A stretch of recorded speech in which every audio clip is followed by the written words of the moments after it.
Perú construye. Fondos de pensiones. Señor John Mateo, tiene el uso de la palabra. Muchas gracias, doctor. Buenas noches. Entonces, ¿sí me escuchan? Sí, todo bien. Fuerte y claro, John Mateo, fuerte y claro. Tienes buena señal. ¿Cómo están? Buenas noches a todos ustedes. Muy agradecido principalmente al doctor Bazán por esta oportunidad que me brinda y espero estar a la altura de ustedes.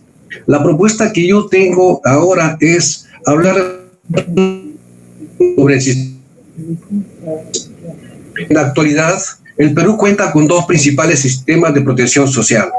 Uno de carácter público, que es el Sistema Nacional de Pensiones, y el otro privado, que es el Sistema Privado de Pensiones, otorgando a ambos cobertura en materia de pensiones por jubilación, invalidez, sobrevivencia y sepelio. El Sistema Nacional de Pensiones lo administra la Oficina de Normalización Previsional. Otorga una pensión desde los 65 años al culminar la vida laboral. Para disfrutar de este beneficio monetario, se debe hacer un aporte mensual equivalente al 13% del sueldo o ingresos por no menos de 20 años. Segundo, el sistema privado de pensiones está a cargo de las administradoras de fondos de pensiones. Permite acceder a una pensión de jubilación desde los 65 años sin exigirte un periodo mínimo de aporte. Las AFPs calculan el monto de dicho beneficio en base a los aportes realizados y la rentabilidad generada en la cuenta individual de capitalización. Además, se puede recibir una pensión de manera adelantada bajo la modalidad de jubilación anticipada ordinaria. Asimismo, existe una institución que administra los fondos destinados a ofrecer una pensión a militares y policías. Es el Sistema de Pensión Militar Policial, administrado por la Caja de Pensión Militar, dirigido por personal de las Fuerzas Armadas y la Policía Nacional. Ofrece una pensión permanente una vez que se cumplan los 20 años de servicios establecidos por ley. Esta pensión puede ser renovable o no renovable. Ahora quiero pararme un momento en explicarles de manera muy sencilla la situación de estos tres sistemas. La ONP cuenta con más de 4.5 de afiliados. Solo 1.600.000 cotizan regularmente. Y de acuerdo al Instituto Peruano de Economía, estima que cerca de 2/3 de los afiliados no lograrían cumplir con los 20 años de aporte necesarios y se quedarían sin recibir pensión al jubilar. Los afiliados aportan a un fondo común y no saben cuánto dinero acumulan individualmente. La ONP se encuentra actualmente en una situación de insostenibilidad. Actualmente, el aporte de los afiliados resulta insuficiente para financiar el pago de sus pensiones y por ende el Estado debe transferir recursos a la ONP para cubrir este déficit. Entre el 2011 y el 2017 se transfirieron anualmente un promedio de 2.034 millones de soles, lo que representa un costo promedio anual del 0.4% del PBI. Tal es así que en el año 2017 el propio jefe de la OMP, Alejandro Arrieta, planteó convertir la ONP en una AFP pública, en la que cada afiliado tenga una cuenta individual de capitalización. Se le puede devolver el dinero que aportó. La Superintendencia de Banca y Seguros también se expresó sobre esta opinión a favor de la medida. Ahora, la situación de las AFPs. Para empezar, ¿qué es una AFP? Las AFPs son instituciones financieras privadas que tienen como único fin la administración de los fondos de pensiones bajo la modalidad de cuentas personales y tienen la obligación de rentabilizarlos para garantizar las pensiones en el tiempo. Actualmente, en el Perú existe 7.426.667 afiliados, de los cuales hay 3.212.566 ex aportantes, y los aportantes en planilla hay 3.237.433. Al 27 de marzo del 2020, la AFP Integra tiene el 32% de afiliados, o sea, 2.372.916. La AFP Prima tiene el 31%, que es igual a 2.363.254.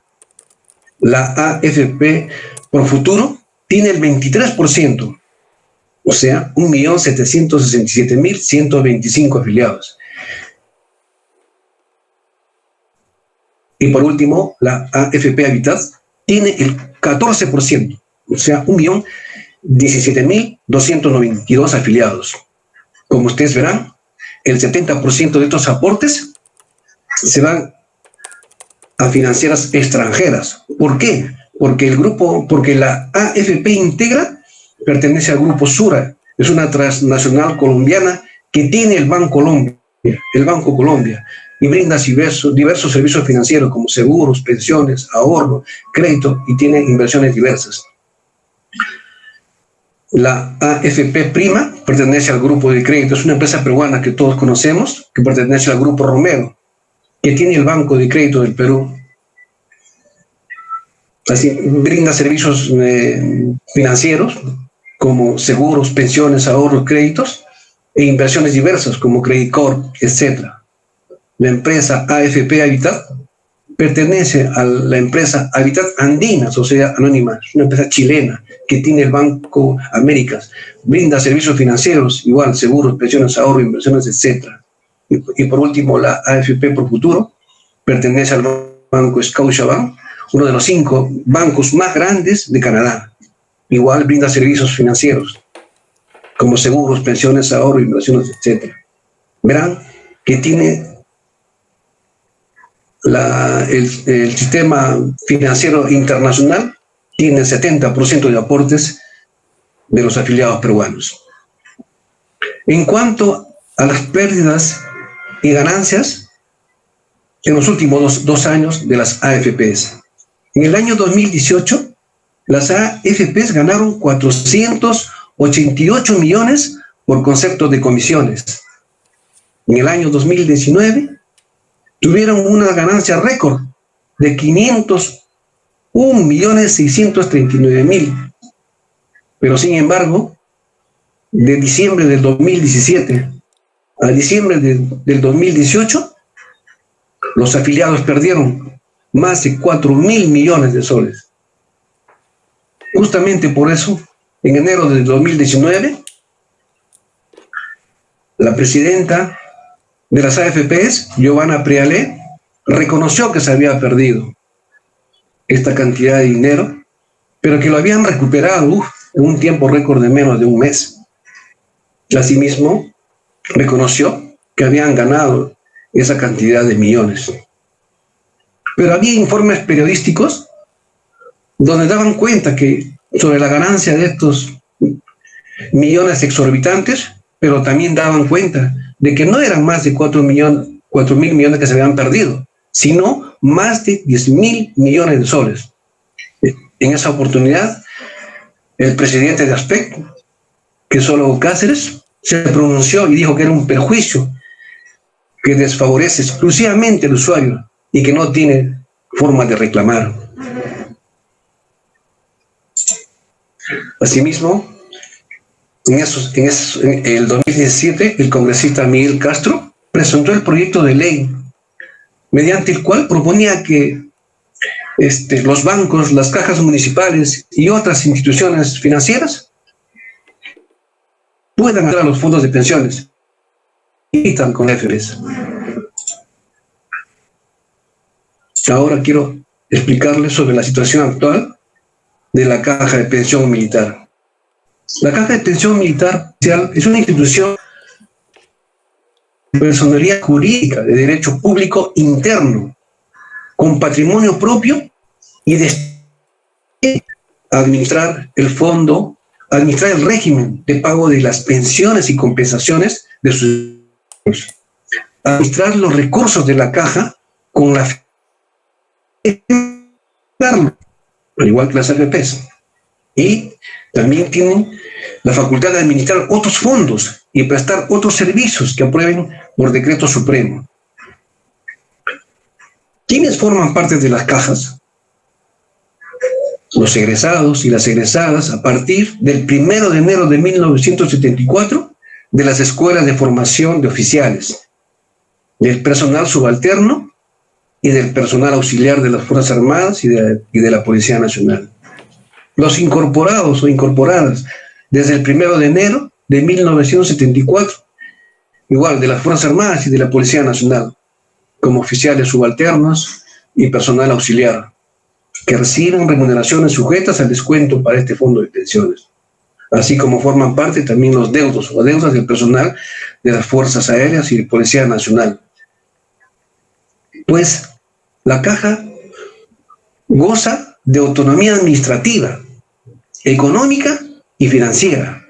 Se rige por su ley de creación, reglamento respectivo y sus modificatorias, sin estar comprendida en los alcances de las normas legales y disposiciones administrativas que regulan el funcionamiento de las entidades públicas. O sea, es autónoma. Pero el 23 de diciembre de 2011, por ejemplo, el gobierno del presidente Ollanta Humala creó el fondo de 584 millones de nuevos soles para asegurar la pensión militar y policial. La decisión en ese entonces fue crear ese fondo en vista de que la Caja de Pensión Militar Policial representa problemas de liquidez. El decreto el pago de planillas de pensionistas se financia con los recursos propios de la Caja de Pensión Militar y complementarias con los recursos que se transfieren del Fondo de Garantía. Otra vez, vemos de que la Caja Municipal tiene autonomía para unas cosas, como para administrar, pero cuando no tiene fondos, cuando los fondos se pierden, ahí sí no tiene autonomía. El Estado tiene que recurrir en auxilio para el pago de las pensiones. Que recientemente, el 18 de marzo de este año, el Ministerio de Economía y Finanzas transfirió 563 millones a la Caja de Pensión Militar, recursos que se destinan para financiar los gastos que conllevan al pago de las obligaciones previsionales. Haciendo este pequeño estudio sobre el sistema de pensiones en Perú, hemos notado que había dos principales problemas. Uno, la morosidad del pago de los aportes. Es uno de los problemas del sistema de pensión. Es la morosidad del pago de los aportes por parte de los empleadores públicos y privados.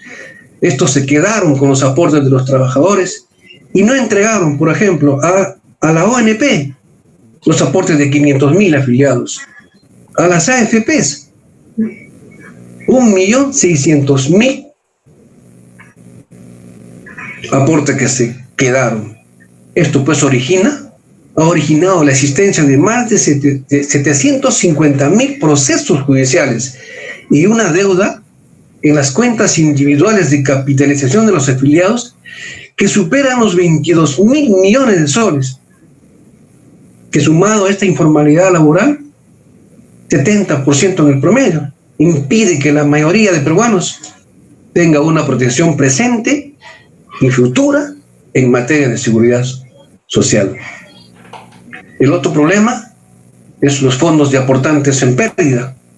Actualmente la ministra de Economía ha mencionado que el sistema previsional tiene un fondo de 171.000 millones de soles, pero que el valor de estos fondos está cayendo debido a la volatilidad en las inversiones internacionales. No todo está en efectivo, sino invertido, pero no explica en qué. Los fondos de los aportantes disminuyen miles de millones, pero las AFPs, pero para ellos es un negocio rentable, con ganancias de comisiones exorbitantes. También hemos llegado a las siguientes conclusiones: de que el sistema previsional en el Perú no garantiza las pensiones de los trabajadores. La misma Organización Internacional del Trabajo en marzo de 2019 ha comunicado que las AFPs es un fracaso. El gobierno actual ha comunicado la reforma del sistema peruano de pensiones, pero no ha dicho cómo ni cuándo. Y actualmente en el Congreso existen diversos proyectos de ley para que se devuelvan los aportes de los trabajadores que no hayan logrado los 20 años de aportes y que no tendrán pensión, así como también para que se devuelva el 25 y 100% de las aportaciones de las AFP, entre otros.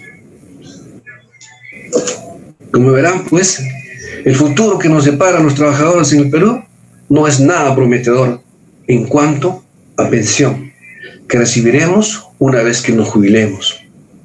Por ello, y por las razones expuestas anteriormente, me nació la idea de reformar, una idea de reforma del actual sistema peruano de pensiones al sistema único de pensiones en el Perú, donde la seguridad social se planifique de manera constante y renovada, porque la seguridad en la jubilación sigue siendo el gran desafío, con cambios demográficos y una economía inestable que limita los recursos de los gobiernos, empleadores y trabajadores de todo el mundo. Y es un reto para lograr el ideal de una jubilación segura para todos.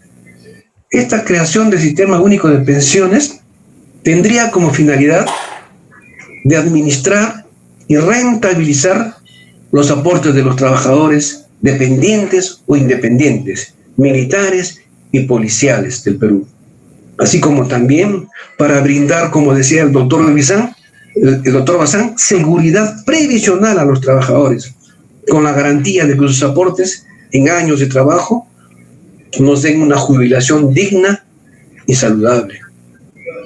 El objetivo, pues, sería otorgarlo a los aportantes desde los 65 años de edad. También otorgar pensiones a partir de los 10 años hasta los 20 años de aporte, de acuerdo a un régimen de pensiones que se deberá elaborar. Por ejemplo, si un trabajador con 20 años de aporte tiene una pensión mensual de 1.000 soles, pues un trabajador con 10 años de aportes pues debe tener una pensión de 500 soles. Asimismo, se debe otorgar pensiones de jubilación, invalidez, sobrevivencia y otorgamiento de gastos de sepelio de acuerdo a sus aportes. ¿Y cuál sería el requisito? Para disfrutar este beneficio monetario se debe mensualmente al 13% de su remuneración mensual, lo que ahora se estila. ¿Cómo funcionaría este sistema único de pensiones? Este sistema estaría compuesto por dos áreas importantes: el de administración y rentabilidad. El área de administración estaría a cargo de una Superintendencia Nacional de Pensiones, de SUNAPEN. Este organismo se encargará de dar seguridad pensionaria a los trabajadores del Perú. Para ello, tendría, además de otras funciones y responsabilidades, dos fundamentales que cambiaría el futuro de los trabajadores.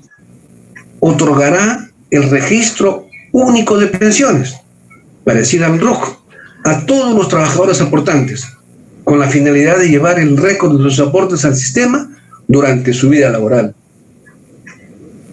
Y la otra función sería establecer políticas en las obligaciones pensionarias para evitar la evasión del depósito del pago de los aportes de los trabajadores, descontados en las planillas de haberes por parte de los empleadores, al sistema único de pensiones, que debe tener el mismo criterio de recaudación de impuestos tributarios, con fechas de pago, sanciones y multas. Y la rentabilidad, pues, estaría a cargo del Banco de Pensiones del Perú, con el único fin de rentabilizar las aportaciones de los trabajadores, con el objetivo de asegurar una pensión digna y creciente los aportes de manera sostenida en el tiempo. Para ello, el banco deberá aperturar una cuenta de pensiones y de haberes. La cuenta de pensiones servirá pues para visualizar los aportes y rentabilidad, así como para depositar el pago de pensiones por jubilación, invalidez, sobrevivencia y gastos de sepelio, y pago de sus remuneraciones por parte del empleador. Asimismo, este banco podrá rentabilizar los aportes, brindando a los aportantes los siguientes servicios financieros. Este banco podrá dar préstamos personales, este banco podrá dar préstamos para construcción o compra de vivienda, podrá dar préstamos para educación del aportante y de sus familiares directos, podrá dar préstamos de capital de trabajo a los aportantes mayores de 65 años con cargo al sueldo de pensiones y garantía hipotecaria, ¿no? Podrá tener depósitos a plazo fijo por encima del interés promedio actual, y asimismo este banco podrá asegurar a sus aportantes contra accidentes, contra enfermedades, robos o muertes de familiares directos bajo un previo pago mensual, ¿no? Entre otros. Asimismo, este banco podría dar beneficios por pertenecer al Sistema Único de Pensiones. Por ejemplo, el uso gratuito de centros de esparcimiento para las personas mayores de 65 años, asistencia en los centros del adulto mayor con programas de bienestar social, centros asistenciales en geriatría, porque ahora el Seguro Social hace agua. Podrá tener servicios de velatorio, entre otros. Pues como verán, este banco debería tener características especiales, como un rostro humano, diferente a los bancos tradicionales, donde trabajan tu dinero para tu propio beneficio. Un banco donde no haya clientes sino socios. Un banco solidario. Pues quiero también mencionarles que yo no soy un especialista en banca y finanzas. Hay los profesionales y especialistas deberán analizar quizás esta mi propuesta, que con mucha humildad los hago. Muchas gracias.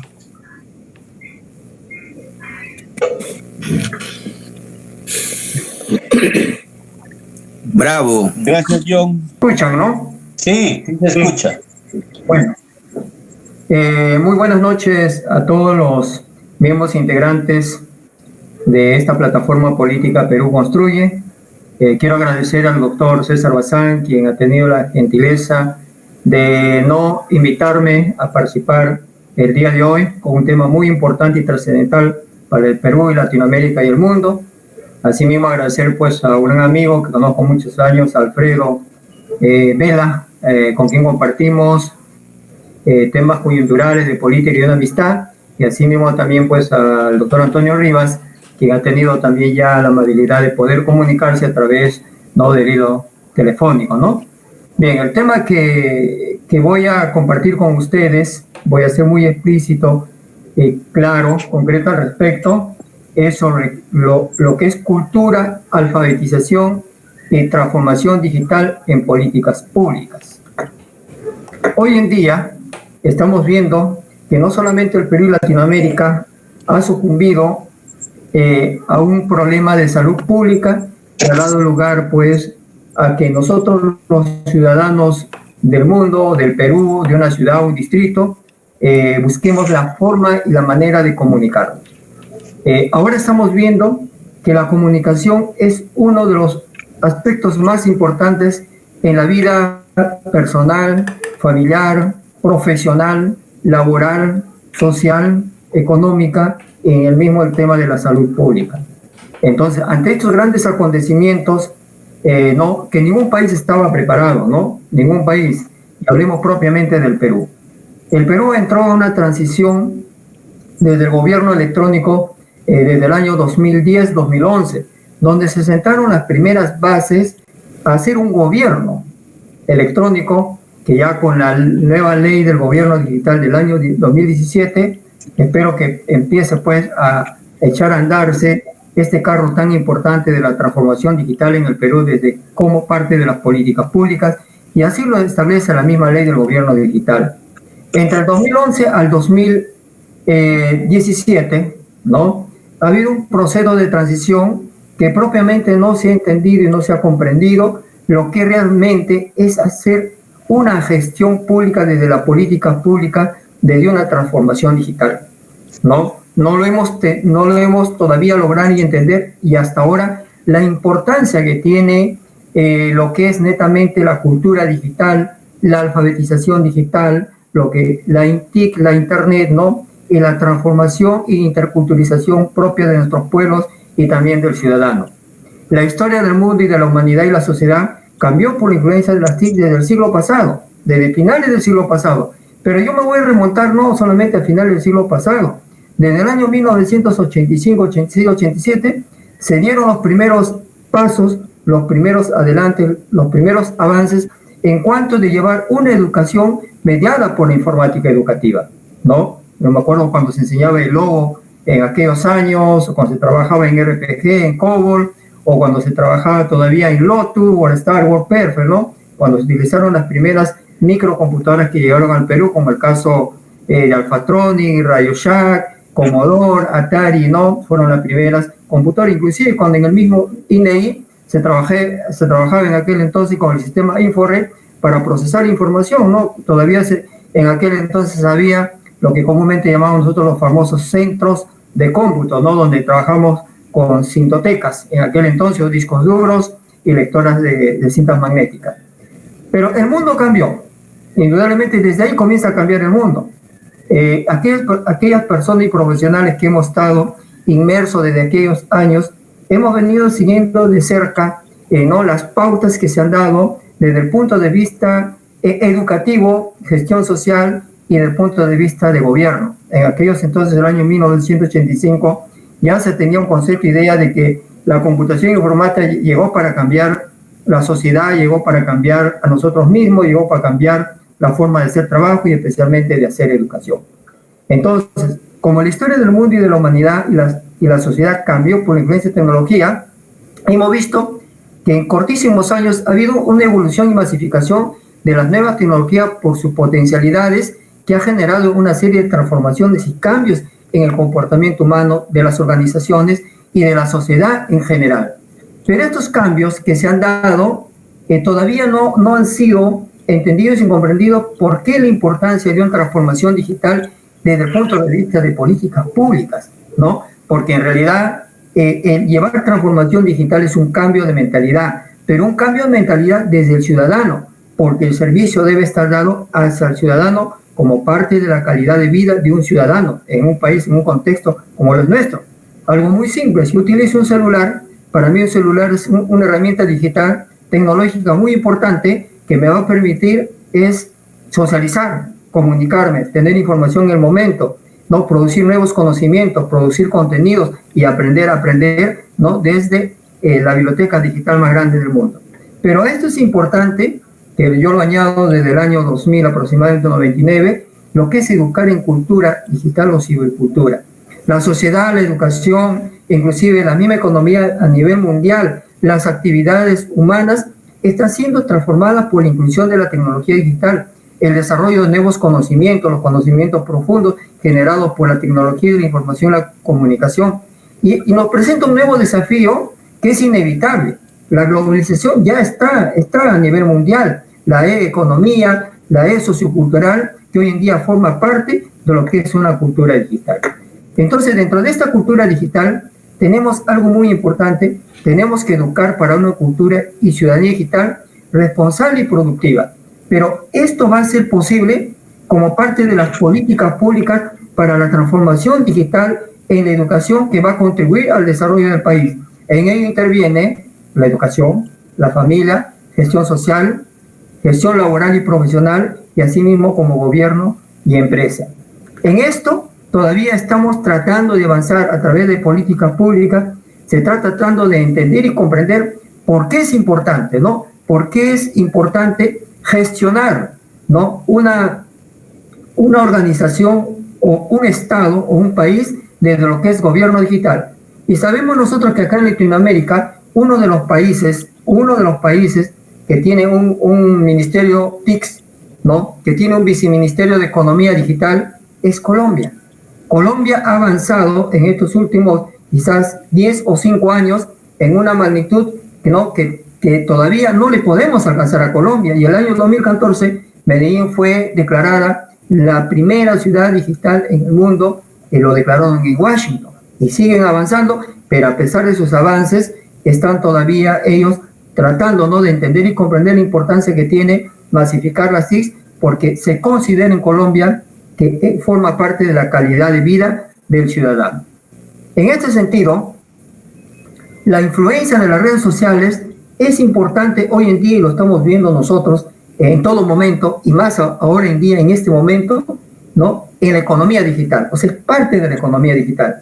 En el presente siglo XXI son cada vez más ciudadanos que hacen uso del comercio electrónico, ¿no? Forman parte de una economía global digital, ¿no? Tenemos Bitcoin, Ethereum, Litecoin, PCCoin, Ripple, Dragon, Terracoin, etcétera, etcétera, tantas monedas digitales. Estamos viendo en este momento nosotros cómo se está moviendo la economía a través de los bancos, ¿no? Cómo con un Yape puedo enviar dinero, ¿no? Cómo puedo recibir dinero desde un Yape, ¿no? Imagínense ustedes, ¿no? Algo muy simple que está sucediendo, pero gracias a esta situación que estamos atravesando todos los países del mundo, el COVID, ¿no? Este problema de salud pública ha acelerado la transformación digital, pero al acelerar la transformación digital, ¿no?, donde estamos inmersos dentro de las redes sociales, basado en el conectivismo, estamos conectados, hay que entender y comprender este concepto, que tenemos que llegar de una mayor, quizás, democracia hacia el ciudadano, que poco o nada se ha avanzado hasta antes de, porque uno de los grandes problemas ha sido el caos en la educación, no solamente en el Perú, en todos los países de Latinoamérica y quizás del mundo, pero en el caso del Perú, en el tema de la educación, hemos tenido pues prácticamente algo que ya se veía, o sea, de mi parte yo veía que justamente no se dieron las políticas públicas de una educación mediada por tecnología. Hemos encontrado pues un Ministerio de Educación desarmado hasta ahora, que las mismas autoridades no saben cómo hacer, cómo implementar, capacitar docentes o llevar, digamos, la escuela a la nube o hacer la escuela digital con las diferentes problemáticas que estamos teniendo de que conectividad no llega a todos los ciudadanos. Es bien cierto, tenemos 14 millones de peruanos conectados al Internet, 14 millones de peruanos que utilizan la red social. Somos el primer país en Latinoamérica que usamos videos digitales, pero a través de educación, ¿qué se ha hecho? Lo que se ha hecho es poco o nada. Necesitamos en este momento reformular, y yo lo vengo diciendo desde el año 2000, 2005, 2010, 2012, 2014, 2017, necesitamos reformular las políticas públicas, hacer una reingeniería en el Estado, pero desde una visión de transformación digital, porque la transformación digital llegó al mundo, llegó al Perú para quedarse, y por lo tanto nosotros tenemos que darle ese mayor énfasis, ¿no? Porque la transformación digital es importante en la educación, en la economía, ¿no? Es importante en seguridad ciudadana, es importante en políticas públicas, es importante en la administración, es importante en la empresa, es importante en salud pública a través de telemática, que lo he venido promoviendo desde el año 2005, es importante también en la gestión y desarrollo social de cada persona, ¿no? Miren ustedes cuánto nos falta por hacer. Entonces, en este sentido, el uso de las redes sociales para educar en nuevas competencias, y estamos viviendo un escenario muy diferente a lo que es ciudadanía digital, pero no desde ahora, sino desde finales del siglo pasado. Entonces, ante esta necesidad, necesitamos preparar a nuestros ciudadanos en cultura digital, preparar a estos nuevos ciudadanos que viven en una sociedad digital en nuevas competencias personales, emocionales, sociales y profesionales para afrontar los continuos cambios que se imponen en todo el orden de nuestra vida diaria, así como los avances científicos y la nueva economía globalizada. Y yo les pregunto, hasta antes ¿hemos estado preparados para estos grandes cambios? ¿Verdad que no? Las mismas universidades nacionales hoy en día tienen un problema de cómo gestar una educación virtual. Las privadas han avanzado, sí han avanzado, pero no todas en su magnitud. Los colegios privados, imagínense ustedes, grandes colegios como por ejemplo, ahora estaba viendo en la televisión una denuncia del Colegio Cruz Saco Olivero. Imagínense, hemos llegado a un nivel que ni los colegios privados han estado preparando para estos grandes cambios, ¿no? Entonces son indicadores que necesitamos trabajar en esa parte. La influencia de las TIC en la transformación digital debe orientarse desde el punto de vista de gestión social y empresarial para el desarrollo sostenible. O sea, las áreas de la tecnología de la información y la comunicación es aplicado a las finanzas, al gobierno, a la vida diaria, a la educación, a la salud, a la energía, a la ciencia e investigación y a lo que se refiere a las telecomunicaciones, principalmente, que es importante hoy en día en este contexto que estamos viviendo. Es necesario tomar en cuenta la transformación digital desde el punto de vista empresarial e industrial, ¿no? El Perú, por ejemplo, del 100% de empresas privadas, entre las empresas grandes, solamente hay un 25% que apuesta por una transformación digital, apostaba antes por una transformación digital. Entonces nos estamos dando cuenta que la gran mayoría de empresas, en especial las pymes o la misma economía del país, no ha entendido lo importante que es gestar una transformación digital desde el punto de vista de la industria de la transformación, porque a nosotros otros países del mundo nos venden productos y también compramos otros países. ¿Y qué hemos hecho en el país para no promover, inducir, no una venta masificada de los productos peruanos que tenemos, que son buenos en el mercado mundial? Entonces las herramientas tecnológicas y digitales, las TIC Internet, se han convertido en el eje principal y fundamental en el proceso de transformación de la economía. Hoy en día hablamos ya de una economía digital, pero no va a haber economía digital cuando no hay conocimiento, no va a haber economía digital cuando no hay economía del conocimiento. Entonces, por lo tanto, es necesario hacer una inclusión digital desde las pequeñas, medianas y grandes empresas como un medio que les permita potenciar el crecimiento sostenible de las actividades empresariales en sus diferentes rubros, tanto interno como externo. Miren, la ley de teletrabajo, el primer país que lo tuvo en Centroamérica es Costa Rica. Luego, el primer país en Latinoamérica, el segundo fue Colombia. Y el tercer país en Latinoamérica fue el Perú. Y miren usted, y no está dado recién del año pasado, está dado aproximadamente de hace 4 o 5 años atrás. Pero díganme usted, ¿hemos avanzado en el teletrabajo? Tampoco no hemos avanzado. Que hoy en día, por la misma necesidad, hay muchas empresas que a sus empleados les está, digamos, orientando y les está dando esta inducción de que tienen que comprar una computadora, tienen que adecuarse a lo que es cultura digital, si no van a ser despedidos. En parte tiene razón, pero en parte no tiene razón. Si la empresa no ha preparado a ese ciudadano, a ese empleado en cultura digital, organización digital, entonces yo no puedo tomar esa actitud de decir, si no aprendes o no utilizas o no tienes una PC o una laptop, tú vas a ser despedido, ¿no? Eso es arbitrario, está fuera del tema de las normas. Ahora, el éxito empresarial corporativo en la nube es importante. Hoy hablamos ya pues de un cloud computing, ¿no? Donde realmente el Estado debe ser el primero el Estado. Hoy se habla de una interoperalización del Estado. ¿Qué es la interoperalización del Estado? Es que todos los sectores del Estado, los ministerios, tienen que comunicarse entre sí para procesar información. Estamos tratando de avanzar, pero realmente no está a disposición del ciudadano. Por ejemplo, para sacar, si ustedes van a ir a sacar, por ejemplo, un certificado de antecedentes penales, les va a costar. Y encima todavía lo van a hacer en línea. O sea, encima lo voy a hacer en línea y encima voy a pagar por ese servicio. Ande usted a Colombia, entre a la página web de Colombia, a sus ciudadanos les entregan esos documentos legales y normativos, les entregan gratuitamente. ¿Y qué hacemos en el Perú? La transformación digital, justamente para que se hace llegar al ciudadano, para que participen desde un punto de vista de ciudadanía digital, dentro de la sociedad digital, es darle todas las pautas y todas las consideraciones y todos los beneficios que como ciudadanos debemos recibir de un país, en este caso desde un gobierno digital. La cultura digital empresarial y productiva. Debemos nosotros llegar también hacia una cultura digital empresarial, ¿no? O sea, eso es la tendencia, que sea productiva e industrial, capacitándolos en el uso y aprovechamiento de las herramientas tecnológicas, digitales, el software libre, como una solución tecnológica viable que aporta muchos beneficios y hacer muy sencilla, económica y productiva su funcionamiento a fin de lograr el éxito corporativo empresarial en la nube. Miren, Colombia hace aproximadamente 10 años y 8 años y 5 años y hasta ahora utilizan el software libre.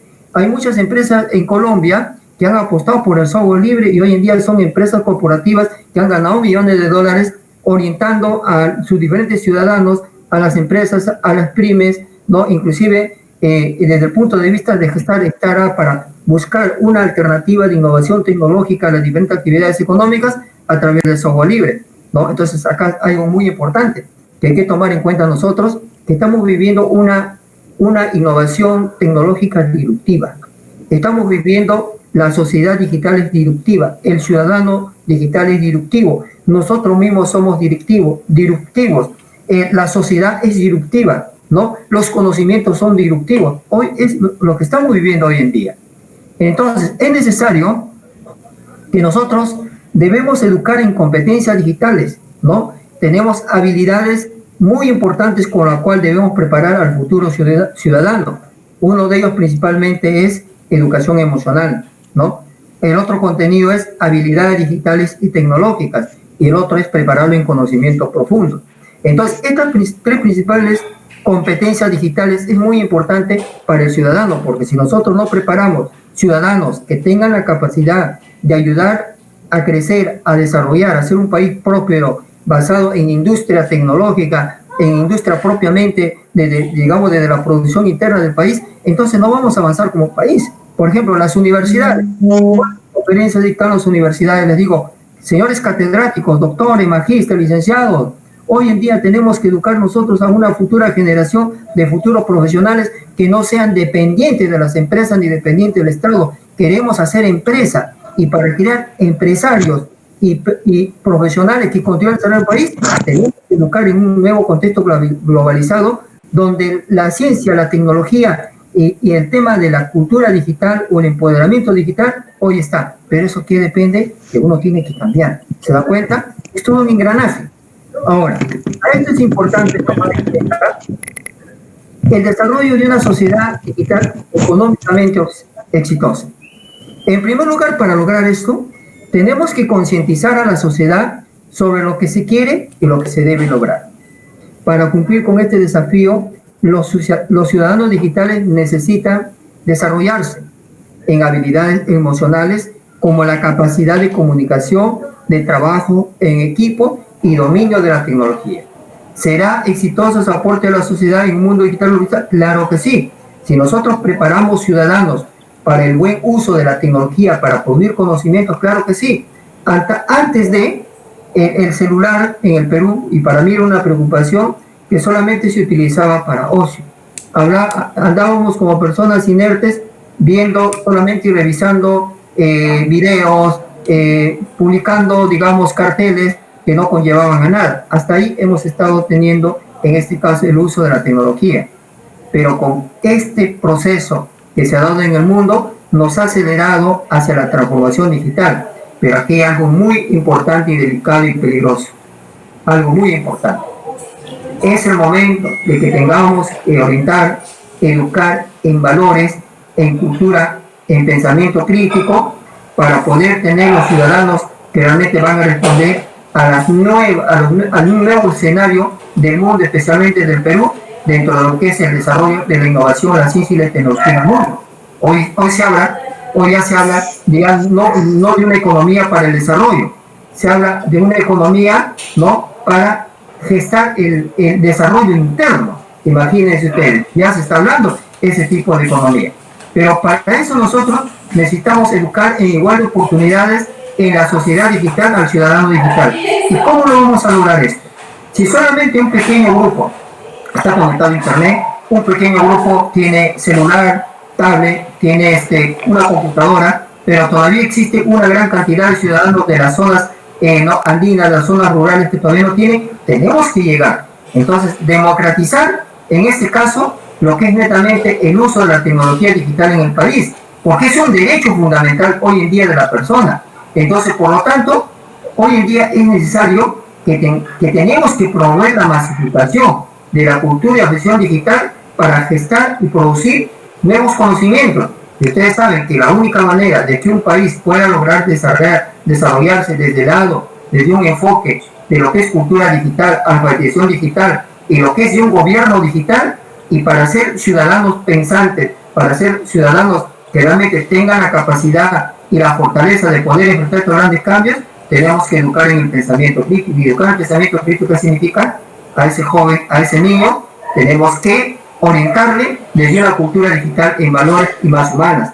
Pero para poder lograr esto, necesitamos necesariamente hacer una reingeniería en el Estado dentro de las políticas públicas, hacer una reingeniería en el mismo Ministerio de Educación, que se cambie totalmente el diseño curricular nacional, justamente preparado para este nuevo contexto mundial. Y en eso tenemos que trabajar, si no, no vamos a poder avanzar como país. La única manera de erradicar el populismo, erradicar el analfabetismo digital, erradicar la pobreza, es darle al ciudadano, ¿no?, la capacidad, darle al ciudadano lo que realmente se merece, darle conocimiento. Eso es lo único que nos va a ayudar a nosotros.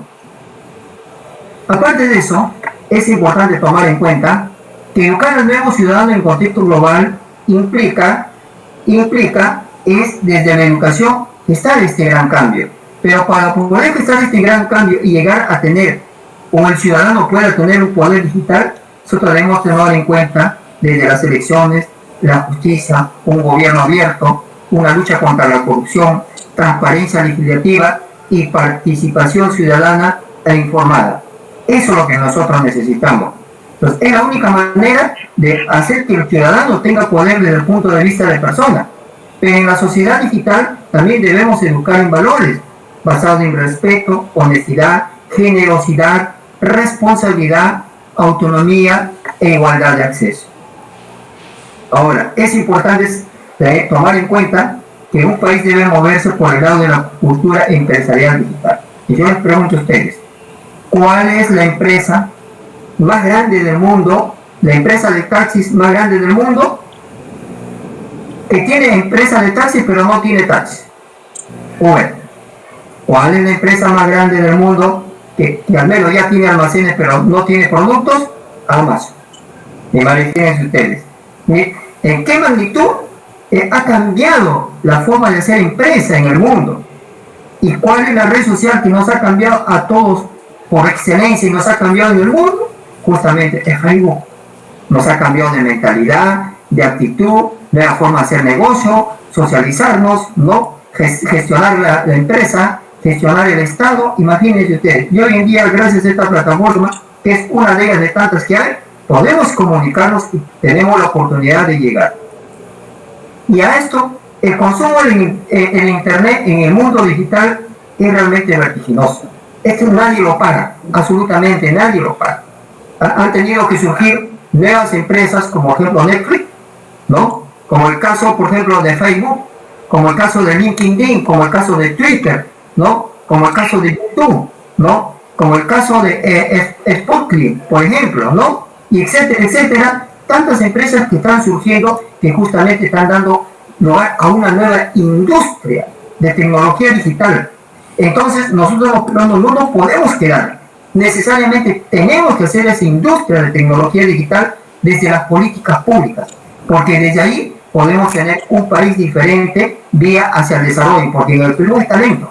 Para su información de ustedes, los mejores programadores del mundo, ya cualificados y calificados a nivel mundial, son los peruanos, son alumnos de la UNI. Ustedes saben que los mejores académicos a nivel de estudiantes a nivel mundial también son los peruanos. ¿Se dan cuenta? Pero ¿y qué hace el Estado si sabemos que tenemos tanto talento? ¿Por qué no se promueve ese talento? Habrá que preguntarnos en interacción hacia una respuesta. También hoy en día es importante, hace un momento lo toqué, el vender por internet. Hay que tener mucho cuidado en esta parte. Se pueden hacer consultorías, se puede hacer marketplace, servicios, productos terceros, productos digitales o físicos. Excelente. Hasta ahí es importante. Pero también es importante que se debe tomar en cuenta el tema de responsabilidad social. Hoy en día, y en finales del siglo pasado, desde que se dio la ley del gobierno digital, salen expertos, especialistas, ¿no? Y todos nacen por cuestiones económicas, por cuestiones de dinero. Cuando tenemos software libre, hay que tener cuidado en esa parte, ¿no? Hoy en día, con ese tema del COVID, han salido mucho más especialistas y expertos, ¿no? Que dicen saber y tienen la solución para los grandes problemas, ¿no? Y desde el punto de vista comercial, desde el punto de vista de salud, desde el punto de vista de gestión social, desde el punto de vista emocional. Entonces, considero que se debe evaluar esa parte de una manera muy importante. Y por último, tenemos que nosotros ser conscientes que ya estamos prácticamente en la era del teletrabajo, los robots y la industria tecnológica y digital. Y a esto conllevo que ya tenemos la cuarta revolución industrial. La cuarta revolución industrial que ya está hoy en día, ya somos parte de esta cuarta revolución industrial que lo está liderando México, en Latinoamérica lo lidera México, ¿no? En realidad es una nueva era que da un salto cuantitativo y cualitativo en las organizaciones y gestión de cadenas de valor. En esta nueva etapa de la industria apuesta por una mayor automatización, conectividad y globalizada. Tenemos nosotros Internet de las Cosas, tenemos la minería de datos, tenemos la robótica, tenemos el blockchain, ¿no? Tenemos, por ejemplo, tantas otras herramientas digitales que están transformando el mundo, ¿no? Y eso es hoy en día importante tomarlo en cuenta y considerarlo, que la industria 4.0 nos va a atropellar, en realidad nos va a atropellar. La computación en la nube, tenemos la computación cuántica, el Big Data y el análisis de datos, etcétera, etcétera. Entonces, ante estos grandes cambios, necesitamos empoderar la educación, necesitamos hacer una verdadera transformación de la educación para la gestión social, transformar y empoderar la educación en valores más humanistas, más solidaria, para lograr paz e igualdad desde el punto de vista de género biológico. Entonces, el nuevo paradigma educativo para la transformación digital, desde mi propuesta, desde mi óptica, desde hace 10 años, y sigo promoviendo el mismo discurso, es desde una economía del conocimiento, hacia una economía digital, hacia una economía creativa, una economía emocional, una economía neuronal, ¿no? Imagínense ustedes, ¿por qué? Porque ese es producto del conocimiento. El conocimiento nos da lugar a economía del conocimiento. Desde el punto de vista humanista del pensamiento crítico, hoy en día en el mundo hemos pasado de la manufactura a la mentefactura, y eso es lo que debemos promover en el país. Y por último, la economía del conocimiento y la gobernanza digital. El nuevo escenario de las TIC que se impone en el mundo así lo exige, porque las propuestas políticas mediadas por las TIC deben ser aplicables con eficiencia a la realidad empresarial, social y que contribuyen al desarrollo de nuestro país o de los países en Latinoamérica y en el mundo, en un marco de la economía basada en el conocimiento y la gobernanza digital. ¿Y por qué yo siempre sustento el conocimiento? Porque yo digo, para mí la base del desarrollo de un país es la educación, porque justamente la educación es el único medio que nos va a ayudar a salir de este gran subdesarrollo hacia un desarrollo dentro de un marco, ¿no? Desde una economía digital. Porque el conocimiento, que es el talento humano propio de cada uno de nosotros, nos ayuda a ver de una manera pragmática qué es lo que necesitamos como país desde ciudadano, ¿no? ¿Qué necesita el pequeño y mediano empresario? ¿Qué necesita el comerciante? ¿No? ¿Qué necesita el carpintero? ¿Qué necesita el constructor? ¿Qué necesita el mecánico? ¿Qué necesita un abogado? Un filósofo? ¿Un economista? Porque hoy en día todas las profesiones sin excepción están siendo parte de la transformación digital. Y para esto, para poder lograr una gobernanza digital, necesitamos necesariamente hacer una reingeniería en el Estado desde las políticas públicas, para que así de esta manera podamos nosotros orientar un país acorde al avance del desarrollo de la ciencia y tecnología en el mundo, y que el Perú también, que tiene muchos talentos, sean parte del desarrollo. Pero lo lamentable que sucede en nuestro país, todos estos conocimientos del avance de la ciencia, tecnología, la innovación y el desarrollo, ¿no?, de la tecnología digital, solamente lo estamos llevando desde el punto de vista teórico, ¿no? Por ahí a alguien se le ocurrió, investigué y lo busqué y lo pongo en práctica, pero en nuestra realidad prácticamente se estrella. Eso es lo que ha venido pasando desde el año 2010, por eso no hemos avanzado ni hemos estado preparados para estos grandes cambios. Pero considero que este es el momento oportuno, porque como yo les digo a cada uno de ustedes, empezó de una manera acelerada la transformación digital en el país y en todos los países del mundo, ¿no? Este es el momento más apropiado, indicado, para poder orientar y decir que podemos llevar la bandera de una gobernanza digital, así como también de un gobierno digital, justamente para todos los ciudadanos desde un punto de vista democrático y que nos ayuda a solucionar los problemas del país. Entonces, desde este punto de vista, Esta es mi propuesta y este es lo que veo, ¿no? Un país mediado por la tecnología. Esperemos pues que estos grandes cambios que se va a dar por este gran problema de salud pública, y estamos llegando a algo muy simple, ¿eh? Algo muy simple, muy simple. Lo más importante en la vida de cada uno de nosotros, lo más importante en la vida pública y social de un país es la salud, la vida y la salud. Sin vida y salud no podemos hacer nada, estamos aislados.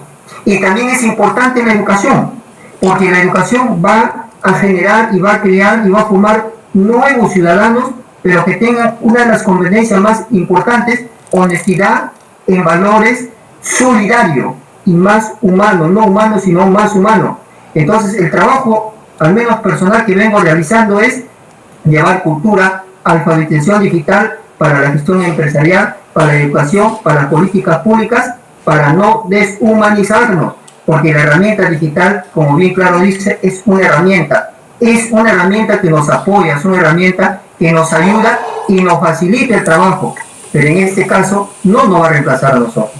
Entonces, en ese sentido, esto es lo que yo puedo darles a ustedes en esta pequeña charla, de tal manera que me conozcan cómo vengo trabajando hace 20 años y vengo dando el discurso de hace 20 años. Espero que ahora se entienda y se comprenda lo importante que es, ¿no?, una educación, una salud pública, ¿no?, y lo que se refiere a las políticas públicas desde el punto de vista de una economía del conocimiento hacia una economía digital, para poder ser un país diferente y lograr ese ansiado y esperado tanto por todos los peruanos, de lograr un Perú, ¿no?, libre, democrático y para todos los peruanos.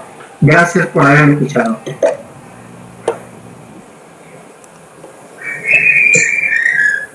Gracias a todos ustedes. Efectivamente, como Humberto lo ha dicho, tenemos que tomar este problema como un reto, como una oportunidad.